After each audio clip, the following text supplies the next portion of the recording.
اعمال کی اصلاح کرم سے کر دے۔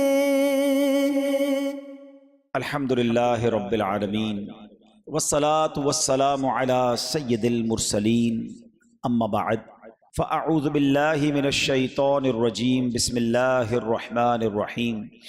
پڑھیے الصلاة والسلام علیک یا رسول اللہ وعلی آلک واصحابک یا حبیب اللہ۔ الصلاة والسلام علیک یا نبی اللہ وعلی آلک واصحابک یا نور اللہ۔ درود پاک پڑھنے کے بے شمار فضائل و برکات ہیں۔ فرمان آخری نبی رسول ہاشمی صلی اللہ تعالی علیہ وآلہ وسلم ہے کہ تم اپنی مجلسوں کو مجھ پر درود پاک پڑھ کر آراستہ کرو، تمہارا مجھ پر درود پڑھنا روز قیامت تمہارے لیے نور ہوگا۔ صلو علی الحبیب صلی اللہ تعالی علی محمد صلی اللہ علیہ وسلم۔ تیری ایک ایک ادا پر اے پیارے 100 درودیں فدا 1000 سلام۔ تیری ایک ایک ادا پر اے پیارے 100 درودیں فدا 1000 سلام۔ رب سلم کے کہنے والے پر جان کے ساتھ ہوں نثار سلام۔ وہ سلامت رہا قیامت میں پڑھ لیے جس نے دل سے 4 سلام۔ صلو علی الحبیب صلی اللہ تعالی علی محمد۔ قرآن مجید فرقان حمید سارا ہی ہم سب نے پڑھنا چاہیے اور یہ اللہ کا پیغام ہے، لیکن قرآن پاک کی چند آیاتیں وہ ہیں جو خاص طور پر ہم سے ڈائریکٹلی اللہ پاک نے خطاب فرمایا ہے۔ اللہ نے قرآن پاک میں کم و بیش 89 مقامات پر یا ایھا الذین آمنو کہہ کر، اے ایمان والو کہہ کر مجھ سے اور آپ سے بات کی ہے۔ آج دنیا میں کوئی ہمارا بڑا ہمیں پیغام دے، میسج دے، ہم توجہ سے سنتے ہیں، جس سے محبت ہو اس کا پیغام جلدی سنتے ہیں، مگر رب کریم کا پیغام اور وہ بھی ہمارے نام، کیا ہم نے وہ 89 آیتیں پڑھ لی ہیں؟ غور کیجیے، اور اگر نہیں پڑھی تو پھر کب پڑھیں گے؟ ان آیتوں کو پڑھیے بھی، اس کا ترجمہ اور اس کی تفسیر بھی سمجھیے، کم از کم یہ تو پتہ چلے کہ میرے رب نے مجھ سے کیا بات کی ہے۔ آج میں انہی 89 آیتوں میں سے ایک آیت آپ کو سنانے جا رہا ہوں، لیکن اس سے پہلے کہ میں اپنے بیان کو لے کر آگے چلوں ایک پیغام دے دیتا ہوں۔ ویسے تو ہمیں خود ہی قرآن پاک میں وہ مقامات تلاش کرنے چاہیے، لیکن دعوت اسلامی ہمارے لیے بہت سارے کام آسان کر دیتی ہے، تو ہمارے شعبہ المدینۃ العلمیہ نے وہ تمام آیتیں ایک کتاب میں جمع کر دی اور اس کتاب کا نام بھی رکھ دیا اے ایمان والو۔ اب ایمان والوں سے اللہ نے قرآن میں جو بات کی ہے اس کی آیتیں، اس کا ترجمہ اور اس کی تفسیر، ہر آیت کے تحت شاید 2-3 صفحے بنتے ہیں، تو اگر روز کی 2 آیتیں بھی پڑھ لیں تو اگلے چند مہینوں میں وہ ساری آیتیں ہم پڑھ لیں گے جس میں رب کریم نے ہم سے بات کی ہے، ہمیں پیغام دیا ہے، ہمیں سمجھایا ہے۔ تو یہ کتاب dawatIslami.net سے ڈاؤن لوڈ بھی کی جا سکتی ہے۔ ویسے بھی تفسیر قرآن صراط الجنان سے بھی ان آیتوں کا مطالعہ کیا جا سکتا ہے۔ آیت کون سی ہے جو آج ہمارے موضوع میں شامل ہے؟ پارہ ہے 11واں، سورہ توبہ، آیت نمبر 119، 119۔ اللہ قرآن میں ارشاد فرماتا ہے یا ایھا الذین آمنوا اتقوا اللہ وکونوا مع الصادقین۔ اللہ قرآن میں فرماتا ہے اے ایمان والو، اے ایمان والو غور سے سنو، ہم سب سے بات ہو رہی ہے۔ اللہ کریم نے اس آیت میں 2 کام ہمیں بتایا، 2 گویا آرڈرز ہیں۔ اے ایمان والو اللہ سے ڈرو، اور کونوا مع الصادقین، سچوں کے ساتھ ہو جاؤ۔ پیارے اسلامی بھائی، اس آیت کریمہ میں اللہ کریم نے جو 2 احکام عطا فرمائے، اللہ سے ڈرنے کا حکم دیا گیا اور سچوں کے ساتھ رہنے کا حکم دیا گیا۔ مفسر شہیر حکیم الامت مفتی احمد یار خان نعیمی رحمۃ اللہ تعالی علیہ نے اس آیت کریمہ کی جو تفسیر بیان کی ہے، اس کے مطابق اس آیت میں صادقین یعنی سچوں سے 3 قسم کے لوگ مراد ہیں۔ نمبر 1 صحابہ کرام، نمبر 2 عاشقان رسول علماء، اور نمبر 3 اولیاء کرام۔ اب اس کا معنی یوں ہوا کہ اے ایمان والو صحابہ کے ساتھ رہو، اے ایمان والو علماء کے ساتھ رہو، اے ایمان والو اولیاء اللہ کے ساتھ رہو۔ اچھا ایک اور بات سمجھنے کی ہے کہ ساتھ رہنے سے کیا مراد ہے؟ کیا جسمانی طور پر ساتھ رہنا ہے؟ سبحان اللہ، صحابہ کی صحبت جس کو مل جائے، اولیاء کی صحبت مل جائے، علماء کی صحبت مل جائے، بہت اچھی بات ہے، لیکن یاد رہے کہ یہاں آیت کریمہ میں صرف جسمانی طور پر ساتھ رہنے کا نہیں فرمایا، کیونکہ ہر کسی کو تو یہ صحبت میسر نہیں ہے نا۔ صحابہ کا دور تو ہم نے نہیں پایا، بڑے بڑے اولیاء کرام گزر گئے، ہم نے ان کا دور نہیں پایا، اگر ان کا ساتھ چاہیے ہیں، ان کی برکت چاہیے، تو کیسے پاسبل ہے؟ تو علماء فرماتے ہیں کہ دلی طور پر، قلبی طور پر بندہ صحابہ کے ساتھ رہے، قلبی طور پر اولیاء کے ساتھ رہے۔ مقصد یہ کہ اے ایمان والو صحابہ سے، علماء سے، اولیاء سے دلی محبت رکھو، جو عقیدے ان کے ہیں وہ عقیدے اپناؤ، جو نظریات ان کے ہیں وہ نظریات اپناؤ، ان کی تعلیمات پر عمل کرو، ان جیسے اخلاق اپناؤ، ان جیسا کردار بناؤ، ان کی سیرت کی روشنی حاصل کرو، ظاہر میں باطن میں ہر اعتبار سے ان سے محبت کرو۔ یہ پاکیزہ حضرات جس رستے کے مسافر ہیں، تم بھی اسی رستے کے مسافر بنو، اور جس انداز سے انہوں نے اپنی زندگی گزاری تم بھی ان سے رہنمائی لو اور اسی انداز سے زندگی گزارو۔ اے پیارے اسلامی بھائیوں، یہ قرآنی حکم ہے، ہم سب کو اللہ نے گویا ڈائریکٹ آرڈر دیا ہے کہ سچوں کے ساتھ ہو جاؤ۔ تو آج ایک ایسی ہی سچی شخصیت، بلکہ ایک نہیں دو عظیم ہستیوں کا ہم ذکر کریں گے۔ ہم جب بزم اولیاء کی طرف نظر دوڑاتے ہیں تو اولیاء کرام کی اس بزم میں، اولیاء کرام کے اس فلک پر ایک ایسا روشن ستارہ چمکتا نظر آتا ہے جو اولیاء کرام کے اس دور کے، ہمارے اس خطے کے سردار نظر آتے ہیں۔ آج ہم ذکر کریں گے اللہ کریم کے ایک سچے بندے، ایک سچے عاشق رسول، ایک سچے ولی کامل، شیخ المشائخ حضرت سیدنا علی بن عثمان یعنی داتا گنج بخش علی حجویری کا ذکر کریں گے۔ اللہ اکبر، یہ اتنی بڑی آواز سے سبحان اللہ بلند ہونا بتا رہا ہے کہ داتا آج بھی لاکھوں کروڑوں کے دلوں میں بستے ہیں۔ ہر عاشق اولیاء میرے داتا سے ضرور پیار کرتا ہے، اور یہ اللہ والوں کی شان ہے۔ ہم نے داتا کو دیکھا نہیں، ہم نے ان کا دور نہیں پایا ہے، ہماری ملاقات نہیں ہوئی ہے، مگر اللہ اپنے پیاروں کی محبت اپنے بندوں کے دلوں میں ڈال دیتا ہے۔ اور کاش جو یہ قرآنی حکم ہے کہ اے ایمان والو سچوں کے ساتھ ہو جاؤ، اللہ کرے ہم داتا کے ساتھ ہو جائیں، ہم احمد رضا کے ساتھ ہو جائیں، ہم اعلیٰ حضرت کے ساتھ ہو جائیں۔ تو آج انشاءاللہ ان دونوں ہستیوں کا ہم کچھ ذکر خیر کریں گے جن سے بچہ بچہ محبت کرتا ہے۔ اور بات یہ ہے جو اللہ والے ہو جاتے ہیں اللہ ان کی محبت لوگوں کے دلوں میں ڈال دیتا ہے۔ اور داتا حضور کی شان تو کیا ہے، یقیناً پاک و ہند میں ایک بہت مشہور نام، اولیاء کرام کی بزم میں ایک بہت ہی مشہور نام جو ہے دنیا بھر میں جن کا چرچا ہے وہ ہے خواجہ خواجگان، خواجہ غریب نواز رحمۃ اللہ تعالی علیہ ہیں۔ لیکن خواجہ غریب نواز ماشاءاللہ اجمیر شریف میں آپ کا مزار ہے، امیزنگ پرسنالٹی ہیں، مگر کمال دیکھو کہ میرے خواجہ جب داتا حضور کے دربار میں آتے ہیں، یا دو باتیں سیکھنی ہیں۔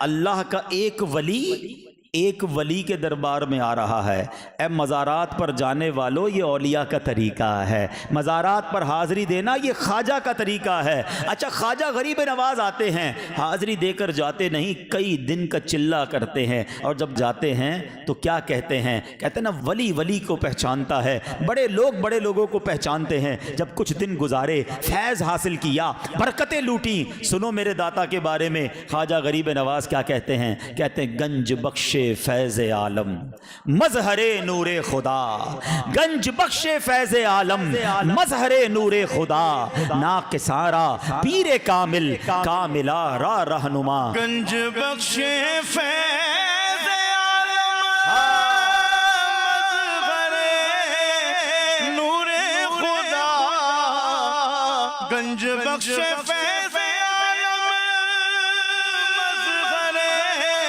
نور خدا، ناقصارا پیر کامل کاملا را رہنما۔ سبحان اللہ، داتا حضور کی بات بھی کریں گے اور سیدی اعلیٰ حضرت کا ذکر خیر، کیونکہ 25 سفر المظفر میرے رضا کا عرس کا دن ہے، اور اعلیٰ حضرت پر بھی جب کوئی غور کرتا ہے، آپ کی ذات کو پڑھتا ہے، آپ کے فتاوا کو پڑھتا ہے، آپ کے بارے میں جانتا ہے، تو وہ بھی بے ساختہ کہہ اٹھتا ہے کہ احمد رضا کا تازہ گلستان ہے آج بھی، خورشید علم ان کا درخشاں ہے آج بھی، سب ان سے جلنے والوں کے گل ہو گئے چراغ، احمد رضا کی شمع فروزاں ہے آج بھی، خدمت قرآن پاک کی وہ لاجواب کی، راضی رضا سے صاحب قرآن ہے آج بھی۔ تو انشاءاللہ ان دونوں ہستیوں کا فیضان حاصل کریں گے، اور کونوا مع الصادقین، سچوں کے ساتھ ہو جاؤ،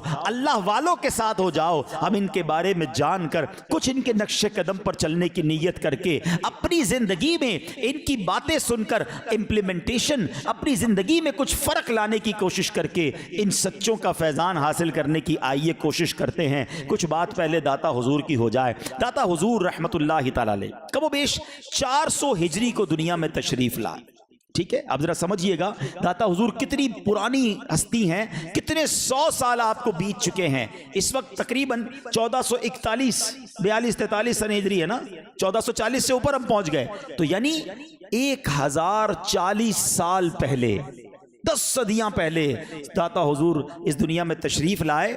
آپ افغانستان کے ایک علاقے غزنی کے رہنے والے ہیں۔ غزنی کا ایک محلہ ہے حجویر، داتا حضور اسی محلے میں رہتے تھے، اسی نسبت سے آپ حجویری کہلائے۔ داتا حضور نجیب الطرفین یعنی حسنی حسینی سید ہیں۔ ہاں، یہ فیضان جو ہے نا یہ مولا علی کا ہے، یہ فیضان امام حسن اور امام حسین کا ہے۔ تیری نسل پاک میں ہے بچہ بچہ نور کا، سنو بات ہو رہی ہے داتا کی اور شعر ہو رہا ہے رضا کا، ہیں تیری نسل پاک میں ہے بچہ بچہ نور کا، تو ہے عین نور تیرا سب گھرانہ نور کا۔ تیری نسل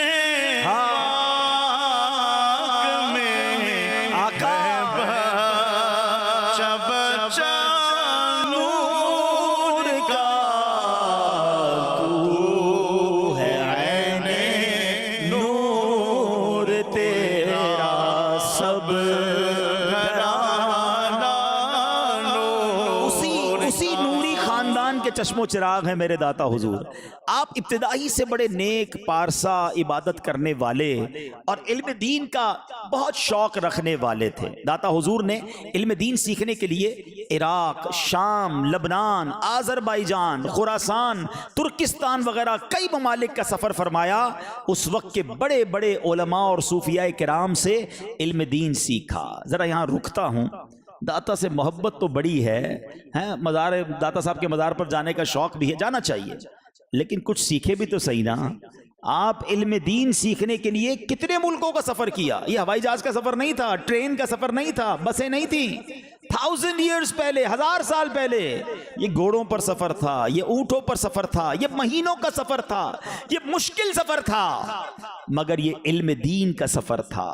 یہ گھومنے پھرنے والا سفر نہیں تھا جو آج کل لوگ بہت گھومنے پھرنے، چلو یار ذرا ٹورزم پہ جاتے ہیں۔ یہ وہ سفر تھا کہ جس میں اللہ کے دین کو سیکھنا تھا، علم دین کو پھیلانا تھا۔ اب بتاؤ مدنی قافلے میں سفر کرنے کا ٹائم نہیں ملتا ہے، 3 دن کے لیے لوگ سفر نہیں کرتے۔ آج جو مدنی قافلوں میں سفر کرتے تمہیں مبارک ہو، یہ میرے داتا کا طریقہ ہے۔ علم دین سیکھنے کے لیے سفر کیا کریں، پھر دیکھیں کیسے برکتیں ملتی ہیں۔ میں کوشش کر رہا ہوں بیان بھی کرتا جاؤں، کچھ بزرگوں کا طریقہ بھی بتاتا جاؤں۔ قرآن نے کہا ہے کونوا مع الصادقین، مفسرین نے کہا ہے ان کا ساتھ کیسے ملے گا، ان کا فیضان کیسے ملے گا، ان کے نقش قدم پر چلنا شروع کر دو، ان کے طریقے پر عمل کرنا شروع کر دو۔ تو داتا تو سفر کرنے والے تھے، علم دین کے لیے ملک ب ملک سفر کرتے تھے، ہم بھی تو سفر کرنے والے بن جائیں۔ آؤ داتا حضور ہی کے ایصال ثواب کے لیے نیت کریں، پابندی سے مدنی قافلوں میں سفر کریں گے انشاءاللہ۔ آگے چلتے ہیں۔ داتا حضور تقریباً 34 سال کی عمر میں اپنے پیر صاحب شیخ ابو الحسن خطلی رحمۃ اللہ تعالی کے حکم سے لاہور تشریف لائے، یہاں نیکی کی دعوت کو عام کیا، دین اسلام کا پیغام پھیلایا، لوگوں کو قرآن و سنت کی تعلیم دی، اپنے اخلاق سے، کردار سے، کبھی بیانات فرما کر، کبھی کرامات دکھا کر بے شمار غیر مسلموں کو مسلمان کیا، جو پہلے مسلمان نہیں تھے انہیں سنتوں کا پیکر بنایا، کئی عالم بنائے، کئی لوگوں کو اپنی تربیت میں رکھ کر ولایت کے بلند مقام پر فائز کر دیا۔ نگاہ ولی میں وہ تاثیر دیکھی، بدلتی ہزاروں کی تقدیر دیکھی۔ ایک اور بات سیکھنے کو ملی، داتا حضور مزار کہاں ہے ذرا بتاؤ؟ لاہور میں۔ رہنے والے کہاں کے ہیں؟ افغانستان کے۔ یہ بات ذرا سیکھا کرو۔ جتنے اولیاء کرام ہیں نا تقریباً کم و بیش، خواجہ ہمارے کراچی میں مزارات ہیں، عبداللہ شاہ غازی کے مزار پر چلے جائیں رحمۃ اللہ تعالی علیہ، عالم شاہ بخاری کے مزار پہ چلے جائیں رحمۃ اللہ، دولہ شاہ سبزواری کے مزار پہ چلے جائیں، جتنے مزارات آپ بڑے بڑے، جتنے پاک پتن شریف چلے جائیں، لاہور چلے جائیں، آپ بڑے بڑے مزارات پر جائیں، ایک چیز چیک کیا کریں، ولادت کہاں ہوئی؟ لاہور میں تو پیدا نہیں ہوئے، عبداللہ شاہ غازی رحمۃ اللہ تعالی کراچی میں تو پیدا نہیں ہوئے، بابا فرید پاک پتن میں تو پیدا نہیں ہوئے، یہ اتنے بڑے بڑے اولیاء کرام پیدا تو کہیں اور ہوئے، پھر یہاں کیوں انتقال ہوا؟ اس کا مطلب یہ تھا جہاں پیدا ہوئے، جہاں زندگی گزاری، جہاں بچپن گزارا، اس کے بعد نکل گئے اللہ کے دین کے لیے، دین متین کو پھیلانے کے لیے، علم دین سیکھنے کے لیے، لوگوں تک نیکی کی دعوت پہنچانے کے لیے، واپس اپنے وطن ہی نہیں پہنچ سکے، دوسرے ملک میں وصال ہو گیا، وہیں مزار بن گیا۔ ہمارا کیا حال ہے؟ اکثر لوگوں کا جدھر پیدا ہوئے ادھر ہی قبریں ہوتی ہیں، لوگ تو کہتے ہیں ہمارا آبائی قبرستان ہے، ہمارے دادا بھی یہی ہیں، والد بھی یہی ہیں، ہم نے بھی آس پاس ادھر ہی کدھر جانا ہے۔ ہمارا تو ذہن ہی نہیں ہے، ہم نے تو ذہن ہی یہ بنا کے رکھا ہوا ہے کہ بھائی اپنی جگہ ہونی چاہیے۔ اگر سارے صحابہ بھی یہی سوچ لیتے ہیں، آپ کو پتہ ہے جنت البقیع آج ساری دنیا کے مسلمان تمنا کرتے ہیں، ہم بھی دعا کرتے ہیں کہ اللہ ہمیں جنت البقیع میں تدفین عطا فرمائے، مگر صحابہ کرام کتنے ہیں وہاں پر؟ کم و بیش 10,000۔ کتنے ہیں؟ 10,000۔ اچھا صحابہ کرام تھے کتنے؟ نبی پاک علیہ الصلوۃ والسلام نے جب آخری حج فرمایا حجۃ الوداع کے موقع پر، میرے آقا نے جب عرفات کے میدان میں خطبہ دیا نا تو کم و بیش 1,24,000 صحابہ کرام ادھر موجود تھے۔ 1,24,000۔ جنت البقیع میں 10,000 ہیں تو باقی کدھر گئے؟ سوال ہے نا بھائی، کون تھا جو مدینہ چھوڑ کے چلا گیا؟ ہم یہاں مدینے جاتے ہیں تھوڑی دنوں کے لیے، دل نہیں آتا واپس کرنے کو، وہ تو مدینے والے آقا وہاں پر تھے۔ سوچو قربانی کتنی بڑی دی کہ 10,000 صحابہ تو مدینے میں ہیں، باقی ساری دنیا میں پھیل گئے۔ اے پاکستان والوں، اے ہندوستان والوں، اے بنگلہ دیش والوں، اے مکے مدینے سے دور رہنے والوں، احسان مانو صحابہ کا، احسان مانو اولیاء کا۔ انہوں نے سفر کیا، انہوں نے وطن چھوڑا، یہ واپس بھی نہیں جا سکے اپنے وطن۔ کسی کا کہاں مزار ہے، کسی کا کدھر مزار ہے۔ ایک روایت کے مطابق حضرت سعد بن ابی وقاص رضی اللہ تعالیٰ عنہ، یہ وہ صحابی ہیں جو عشرہ مبشرہ میں ہیں۔ آپ کا مزار کدھر ہے؟ آپ ایک روایت کے مطابق آپ کا مزار چائنا کے اندر ہے۔ کبھی سوچا ہے آپ نے چائنا کدھر ہے؟ آج تو جہاز میں، پاکستان سے چائنا جہاز میں بھی جائے تو 8-10 گھنٹے لگتے ہیں، مگر سوچو اس زمانے میں جب مکے مدینے سے چائنا کا سفر ہوا ہوگا تو کتنے مہینے لگے ہوں گے، کتنے پہاڑ بیچ میں آئے ہوں گے، کتنے سمندر آئے ہوں گے، کتنے طوفان آئے ہوں گے، مگر دین متین کو پھیلانا تھا، دنیا بھر میں جانا تھا، نبی کے پرچم کو بلند کرنا تھا۔ صحابہ نے یہ کام کیا، اولیاء نے یہ کام کیا، میرے داتا حضور لاہور آ گئے۔ سوچو یہاں آئے تو پھر اسلام پھیلانا، کتنے لوگ مسلمان ہو۔ ابھی آپ کو واقعات سنانے میں نے، مگر یہ اولیاء کرام سے محبت ہے ہم سب کو، ان کا لنگر بھی کھاتے ہیں، ان کا عرس بھی مناتے ہیں، مگر ان کے طریقوں پر عمل کب کریں گے؟ اپنے اندر کب یہ جذبہ لائیں گے کہ یار میں بھی تو کہیں جاؤں، میرے آقا کے دین کے پرچم کو بلند کروں، میں بھی کسی گاؤں، کسی گوٹ، کسی شہر، کسی ملک میں جاؤں اور وہاں جا کے دین کی دعوت دوں۔ اچھا اب اکیلے نہ کر سکتا تھا کیونکہ نہ بولنا آتا، نہ سمجھانا آتا، نہ لوگوں کو بتانا آتا۔ اللہ سلامت رکھے دعوت اسلامی کو کہ اس ماحول نے ہمارے لیے آسان کر دیا کہ ہم مدنی قافلوں میں 3 دن سفر کریں، 12 دن کریں، 1 مہینہ کریں اور اتنا سفر کر کے سیکھ جائیں کہ پھر مدنی مرکز کی طرف سے بیرون ملک بھی سفر کریں اور وہاں جائیں اور غیر مسلموں کو اسلام کی دعوت دیں اور ان کو نبی پاک کا غلام بنا دیں، داتا حضور اور اولیاء کرام کے طریقے پر عمل کرنے والے بن جائیں۔ یہ اس دور میں ممکن ہے اگر ہم کرنا چاہیں۔ یہ کام اولیاء کرام نے کیا، صحابہ نے کیا، اب ہماری ذمہ داری ہے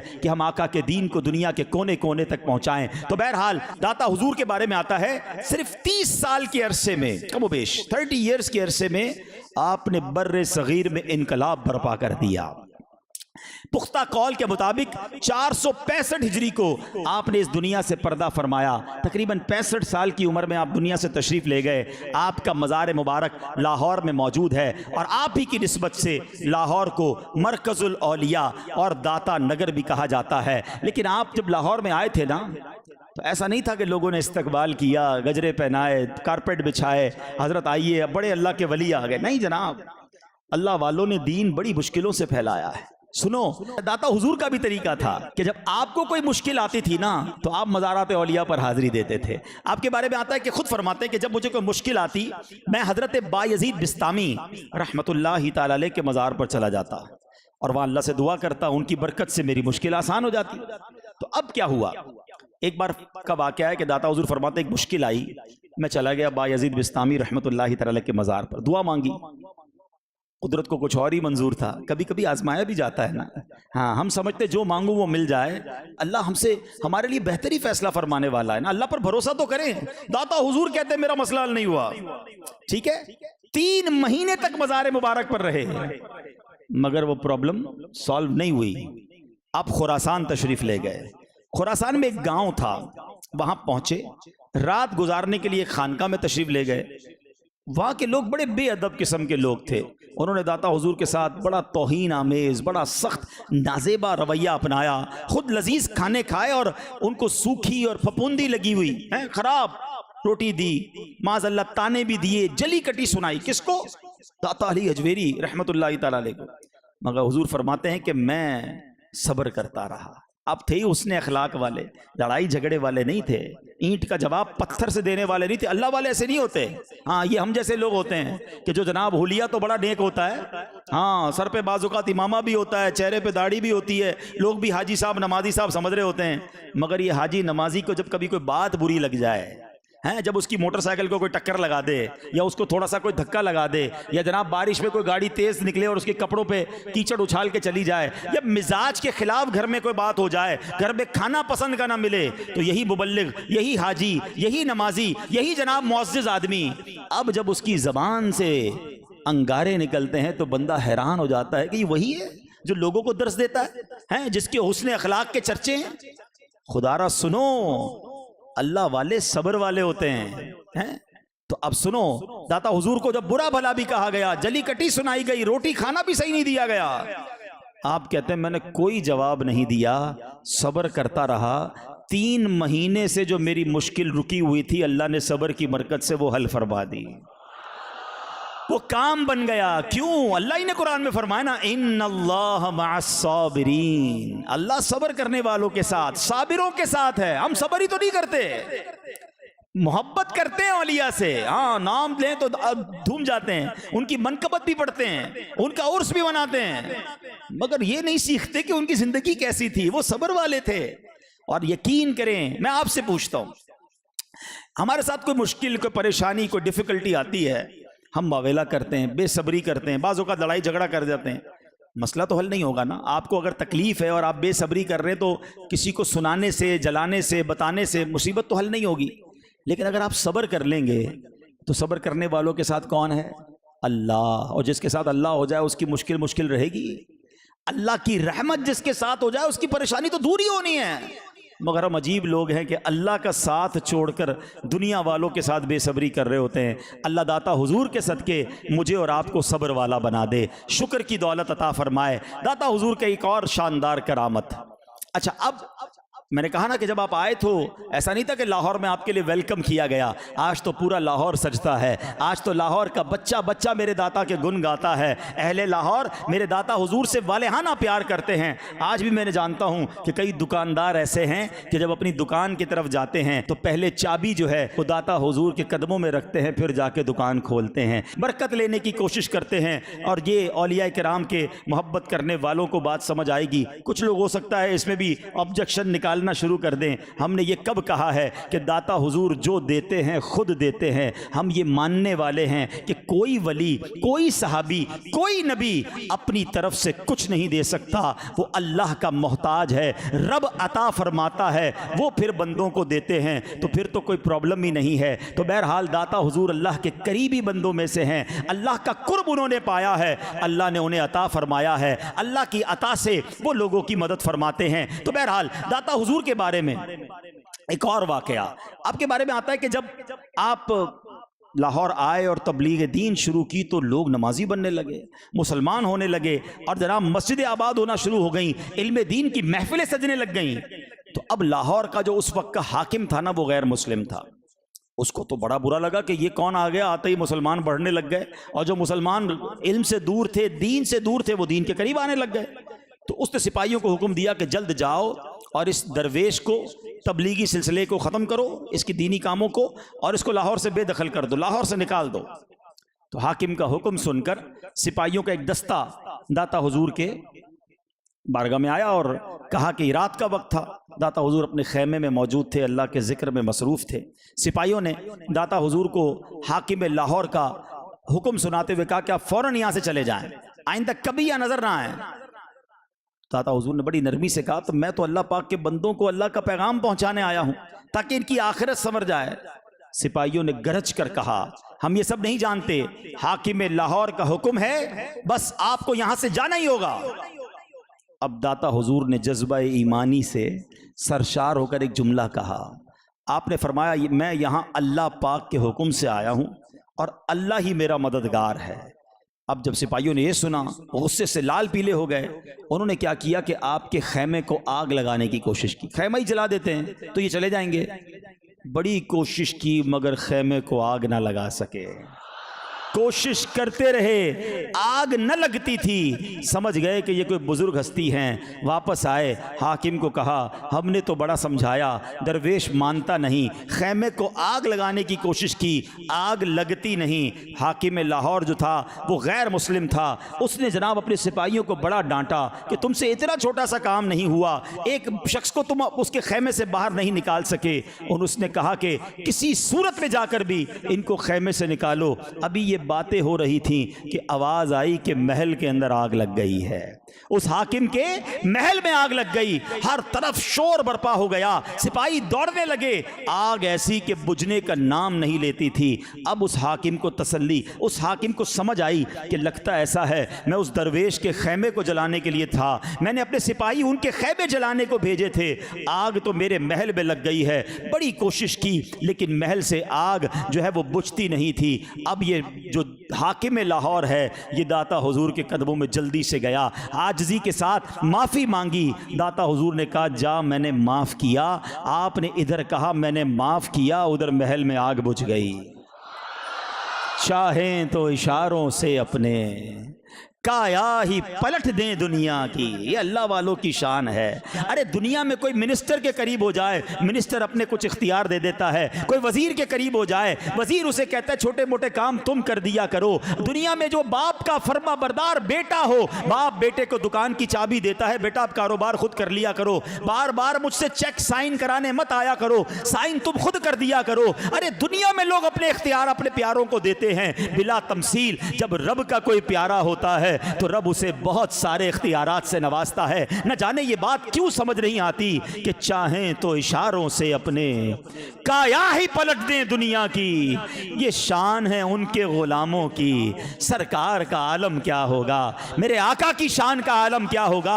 ارے داتا تو میرے نبی کے غلام ہیں, اور اس غلام کی شان یہ ہے کہ اب اس حاکم لاہور کے محل کی آگ بجھتی ہے. جب داتا کہتے ہیں جا معاف کیا, ارے ادھر آگ بجھتی ہے, ادھر جو سینے میں کفر کی آگ ہوتی ہے وہ بھی بجھ جاتی ہے. کہتا داتا حضور محل کی آگ تو بجھ گئی, ادھر بھی آپ نے ٹھنڈک کر دی ہے, اب کلیجے میں بھی ٹھنڈک کریں, کلمہ پڑھائیں, میں مسلمان ہوتا ہوں. یہ اللہ والے ہوتے ہیں جنہیں دیکھ کر اللہ یاد آ جائے, جن کی صحبت میں بندہ جائے تو اس کا دل روشن ہو جائے. تو سبحان اللہ, میرے داتا حضور کی کیا شان ہے. آپ کس قدر بڑے عالم دین بھی تھے. آپ کے ساتھ سوال کیا گیا کسی نے, حضرت ابو سعید حجویری, انہوں نے ایک بار داتا حضور سے سوال کیا کہ صوفیاء کرام کے عقائد کیا ہیں, دل میں اللہ پاک کی محبت پیدا کرنے کا طریقہ کیا ہے, اس کی رکاوٹیں کیا ہیں. آپ سے سوال کیا گیا تو آپ نے کیا کیا, اس کا جواب لکھتے لکھتے اتنا لمبا, اتنا خوبصورت, اتنا ڈیٹیل جواب لکھا کہ پوری کتابی کشف المحجوب تحریر فرما دی. داتا حضور کی جو کتاب ہے نا کشف المحجوم, بیسیکلی یہ کچھ سوال کیے گئے تھے آپ سے, آپ نے ان کا جواب دیا. امیزنگ, زبردست, لاجواب کتاب ہے. بڑے بڑے صوفیاء کرام اس کتاب کو باقاعدہ پڑھتے بھی تھے, اپنے شاگردوں کو پڑھایا بھی کرتے تھے. کشف کا معنی ہے کھولنا, محجوب کا معنی ہے مطلب ہے پردے میں رکھی ہوئی چیز. تو گناہوں کی وجہ سے دل پر جو میل چڑھتی ہے, صوفیاء کرام اسے حجاب کہتے ہیں. یوں کیا ہوا کہ کشف المحجوب کا مطلب بنے گا دل کے پردے کھولنے والی کتاب. تو میرے داتا نے وہ کتاب تحریر فرمائی, اور خواجہ نظام الدین اولیاء رحمت اللہ تعالی علیہ فرمایا کرتے, جسے پیر کامل نہ ملتا ہو وہ کشف المحجوب پڑھے, اسے پیر کامل مل جائے گا. کیا بات ہے, سبحان اللہ. تو بہرحال داتا حضور کا ذکر خیر ہو رہا ہے, اور کیا خوبصورت فرمان. آل داتا صاحب کے فرمان بھی کیسے, میں پڑھ رہا تھا آج کا جب بیان تیار کر رہا تھا تو ایک بڑا خوبصورت, کہتے ہیں نا ما کلا و دلہ, مختصر اور پر اثر, چھوٹی سی بات مگر بڑا معنی رکھنے والی. کیا خوبصورت الفاظ ہوتے تھے داتا حضور کے. آپ کہتے من نظر الی الخلق ہلکا, من نظر الی الخلق ہلکا ومن نظر الی الخالق ملکا. کہتے ہیں جس نے مخلوق کی طرف نظر کی وہ ہلاک ہو گیا, اور جس نے خالق کی طرف نگاہ رکھی وہ مالک ہو گیا. یہی تو پرابلم ہے ہمارا یار. آپ پہلے تو میں چلے ایک بار پھر عربی عبارت پڑھتا ہوں. میں جب پڑھ رہا تھا اتنا مزہ آیا. ذرا آپ سوچیں الفاظ کیسے موتیوں والے ہیں. ترجمہ تو بعد میں سمجھے, مگر کہتے ہیں بزرگوں کی ایک خاص زبان سے نکلے ہوئے الفاظ کی تاثیر اور اس کا مزہ بھی اور ہوتا ہے. کیا ملکہ تھا آپ کا.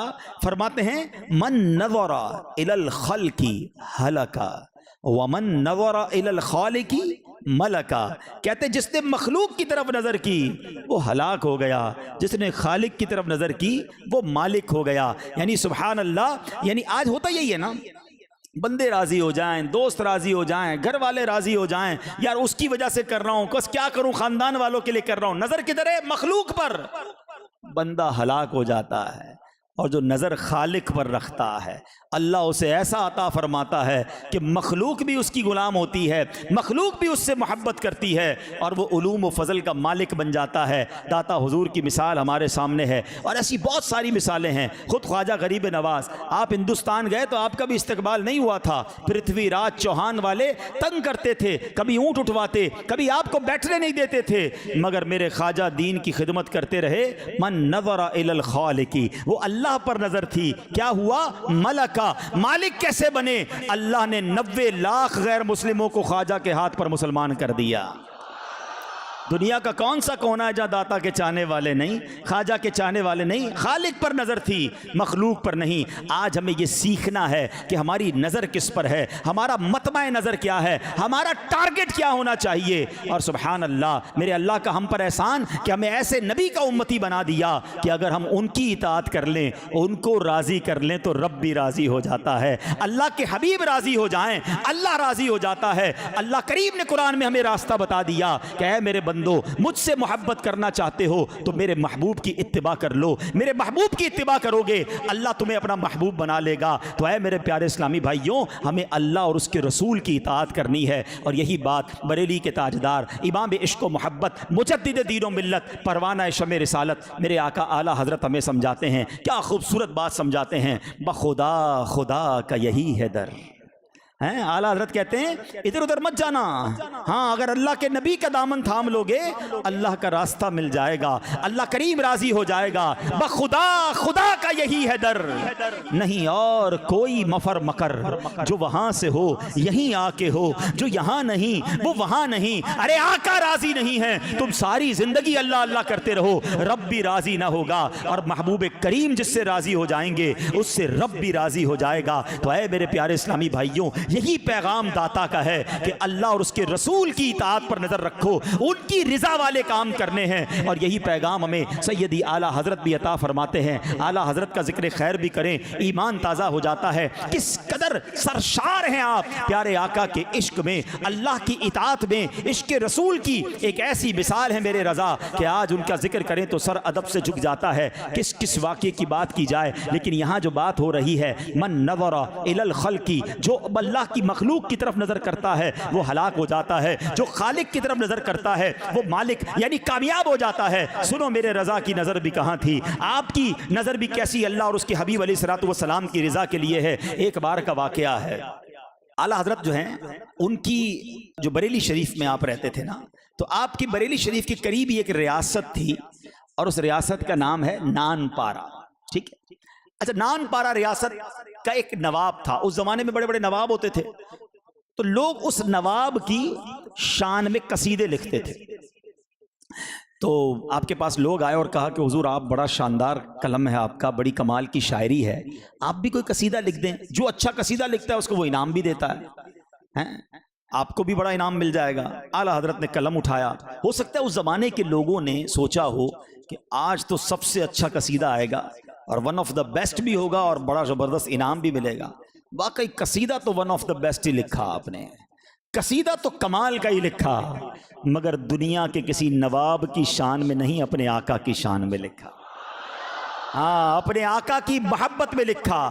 یقین کریں ویسے تو اعلیٰ حضرت کے تمام ہی کلام شاندار ہیں, مگر یہ تو ماسٹر پیس ہے. کیا کمال کی بات کرتے ہیں آپ, کہتے ہیں وہ کمال حسن حضور ہے, وہ کمال حسن حضور ہے کہ گمان نقص جہاں نہیں, یہی پھول خار سے دور ہے, یہی شمع ہے کہ دھواں نہیں. جی تو چاہ رہا ہے ہر شعر کی تشریح بیان کروں, وقت کم ہوتا ہے بیان کا, رات گزر جائے گی اعلیٰ حضرت کے اسی کلام میں. سنو کیا کہتے ہیں, ایک مختصر اشارہ دے دیتا ہوں. کہتے ہیں میرے آقا کے حسن کا کمال دیکھو, یہ ہے نبی پاک سے عشق کا انداز کہ جہاں نقص نہیں, نقص تو بہت دور کی بات ہے, پرابلم یا کوئی نہ کوئی اللہ نہ کرے, نقص تو دور کی بات ہے. گمان بھی, امیجینیشن بھی نہیں کر سکتے وہاں نقص کی. دیکھو دنیا میں کیا ہوتا ہے, بہت ساری چیزیں میں بڑی پسند ہیں, مگر there is something wrong with it. یعنی کبھی کبھی کسی چیز کے ساتھ کوئی ایسی چیز ہوتی ہے جو مزہ نہیں دیتی. مثال کے طور پہ اگر آپ کو کوئی گلاب دیتا ہے بہت اچھا لگتا ہے, ساتھ کانٹا بھی ہوتا ہے, وہ کانٹا کبھی کبھی تکلیف بھی دے دیتا ہے. شمع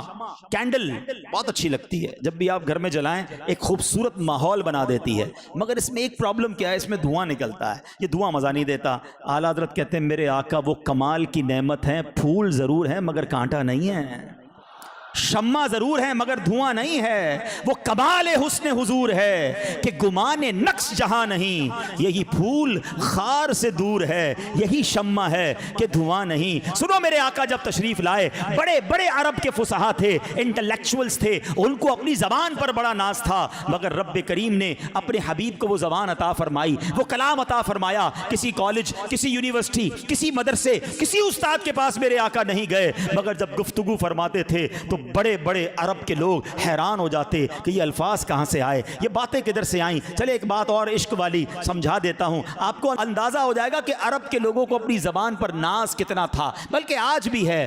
عرب کے رہنے والوں کو کیا کہا جاتا ہے, عربی کیا کہا جاتا ہے, اور جو عرب میں نہیں رہتے ہم جیسے انہیں کیا کہتے ہیں, عجمی. کیا کہتے ہیں آپ کو پتا ہے عجمی کا مطلب کیا ہے؟ عجمی کا مطلب ہوتا ہے گونگے. ہاں بڑے شوق سے کہہ رہے ہو نا اپنے آپ کو عجمی. ہاں عربی کہتے یہ تھے کہ صرف ہمیں ہی بولنا آتا ہے, باقی تو ساری دنیا گونگی ہے, ان کو کہاں بولنا. یعنی ان کو اپنے کلام پر واقعی جتنی فصاحت, جتنی بلاغت, جتنی ڈیپتھ عربی زبان میں. جو ماشاءاللہ درس نظامی کے اسٹوڈنٹ ہیں انہیں پتا ہے کہ ایک ایک لفظ کے 50-50 20-20 15-15 معنی بعض اوقات ہوتے ہیں. تو کدھر سے آئے اتنے معنی؟ اتنی فصاحت ہے اس زبان کے اندر. اور ایسے انٹلیکچوئل لوگوں میں، ایسے فصیح، ایسے بلیغ لوگوں میں اب میرے آقا آتے ہیں، اور جب نبی پاک بات کرتے ہیں تو اعلیٰ حضرت کہتے ہیں میں نثار تیرے کلام پر. آقا آپ کا کلام، میں نثار تیرے کلام پر. ملی یوں تو کس کو زبان نہیں، وہ سخن ہے جس میں سخن نہ ہو، وہ بیان ہے جس کا بیان نہیں. حضور جب بات کرتے تھے لوگوں کی کیفیت کیا ہوتی تھی؟ ایوری بڈی بیکم شاکڈ، حیران. کہتے تیرے آگے یوں ہیں دبے لچے فصحاء عرب کے بڑے بڑے. جب آقا کلام کرتے تھے لوگ حیران ہو جاتے تھے. وہ کہتے یہ کلام کیسا ہے؟ فرماتے ہیں تیرے آگے یوں ہیں دبے لچے فصحاء عرب کے بڑے بڑے. کوئی جانے منہ میں زبان نہیں بلکہ جسم میں جان نہیں. اعلیٰ حضرت یہ کلام لکھتے گئے اور آخر میں کہتے ہیں مجھ سے کہا گیا ہے کہ میں پیسے والے کی حمد بیان کروں، نواب صاحب کی شان لکھوں، تھوڑے پیسے مل جائیں اس لیے. سنو، میرے رضا نے عقیدہ دے دیا، میرے رضا نے ہمیں زندگی گزارنے کا سلیقہ دے دیا. کہتے ہیں کروں مدح اہل دول رضا. کہتے ہیں اے رضا پیسے والوں کی مدح سرائی کروں، پیسے والوں کی چاپلوسی کروں. ایسے لوگ ہوتے ہیں یہاں بھی. واہ حاجی صاحب آپ ٹھیک ہیں، آپ صحیح ہیں، بالکل صحیح کہہ رہے ہیں. ہاں میں ہاں ملاتے ہیں تاکہ تھوڑے پیسے مل جائیں، تھوڑا جناب نام مل جائے، تھوڑی شاباش مل جائے. ارے بات کرو پیارے آقا کی، گن گاؤ نبی پاک کے. کیا فائدہ ان دنیا والوں کے پیچھے گھومنے کا؟ سنو میرے رضا سکھا رہے ہیں کروں مدح اہل دول رضا. پڑے اس بلا میں میری بلا، میں گدا ہوں اپنے کریم کا. گدا کہتے ہیں فارسی میں غلام کو، فقیر کو. ہم کہتے ہیں نا گداگر. گداگر کا مطلب کیا ہوتا ہے؟ بھیک مانگنے والا. حضرت کہتے ہیں میں دنیا والوں کا مانگنے والا نہیں، میں اپنے آقا کا غلام ہوں، میں ادھر اس در کا بھکاری ہوں. میں گدا ہوں اپنے کریم کا. میرا دین پارائے نہ نہیں، میرا دین روٹی کا ٹکڑا نہیں ہے کہ میں اس کو تھوڑے پیسوں کے لیے بیچ دوں. اب تھوڑا سا سمجھدار لوگ میری بات سمجھیں گے. کلم رضا کا شاہکار دیکھو. اعلیٰ حضرت نے نان پارا کی ریاست کا ذکر نہ کر کے بھی کر دیا. کیا کہا؟ میرا دین پارائے نا نہیں. پہلے تو نان پارا کے ٹکڑے کیے اور پھر سمجھایا کہ پارا کہتے ٹکڑے کو، نان کہتے روٹی کو. کہتے میرا دین کوئی روٹی کا ٹکڑا ہے کہ جس کے لیے میں پیسوں کے لیے بیچ دوں اس کو؟ تو ریاست نان پارا والوں کو بھی جواب دیا. یہ ایک اور اعلیٰ حضرت کا انداز ہے. مجھ سے پہلے نعت خواہ نعت پڑھ رہے تھے، آپ نے کیا وہ کلام میں آخری شعر پڑھا؟ فرماتے ہیں بس خامائے خام نوائے رضا، نہ یہ طرز میری نہ یہ رنگ میرا. یہ 4 زبانوں میں کلام لکھنے کے بعد اعلیٰ حضرت کہہ رہے ہیں کہ خالی اعلیٰ حضرت کہتے ہیں میرے شعروں کی تعریف کر رہے ہو. میرا کیا کام؟ میرا تو یہ انداز بھی نہیں ہے، نہ یہ طرز میری نہ یہ رنگ میرا. ارشاد احبہ ناطق تھا. اس کا معنی یہ بنتا ہے کہ میرے دوستوں نے کہا تھا کہ آپ 4 زبانوں کی نعت لکھ دیں، ناچار اس راہ پر آ جانا. میں اس لیے اس پر آ گیا اور ان کے کہنے پہ لکھ دی. مگر دنیا جانتی ہے کہ رضا کے قلم میں کیا کمال ہے. اعلیٰ حضرت کو اللہ نے وہ کمال دیا کہ بڑے بڑے علماء کہتے ہیں وادی رضا کی کوہ ہمالا رضا کا ہے. جس سمت دیکھیے وہ علاقہ رضا کا ہے. ملک سخن کی شاہی تم کو رضا مسلم. جس سمت آ گئے ہو سکے بٹھا دیے ہیں. تو سنو میرے پیارے اسلامی بھائیوں، آج یہ میسج لے جاؤ. داتا حضور نے بھی میسج سکھا دیا، نظر رکھنی اللہ اور اس کے رسول کی اطاعت پر. اور اعلیٰ حضرت نے بھی بتا دیا میں گدا ہوں اپنے کریم کا. آج یہ میسج لے جاؤ.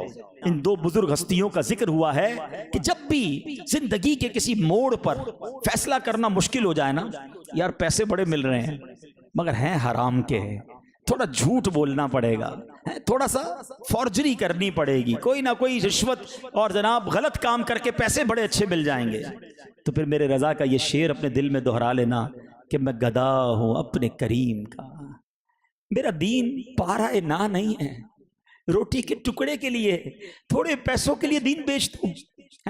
جب حرام کام کرنے کو جی چاہے، دوست کہیں چلو یار کوئی بات نہیں یار، سب جا رہے ہیں، سارے ہی دوست جا رہے ہیں، تم بھی چلو، تھوڑا بہت ہی ہوگا، کچھ نشہ کر لیں گے، کچھ جوا کھیل لیں گے، کچھ غلط پارٹی، میں کیا کیا کہوں سب پتہ ہے آپ کو. جب ادھر کوئی کھینچ رہا ہو نا یا دل چاہ رہا ہو جانے کا، تو میرے رضا کے اس پیغام کو یاد کر لینا کہ میں گدا ہوں اپنے کریم کا. کیسے حرام دیکھ لوں، کیسے حرام کھا لوں، کیسے حرام پی لوں، کیسے حرام سن لوں. کیا نبی پاک کی بارگاہ میں جانا نہیں؟ کیا قیامت میں ان کے قدموں پہ حاضر نہیں ہونا؟ اس وقت کیا منہ دکھاؤں گا؟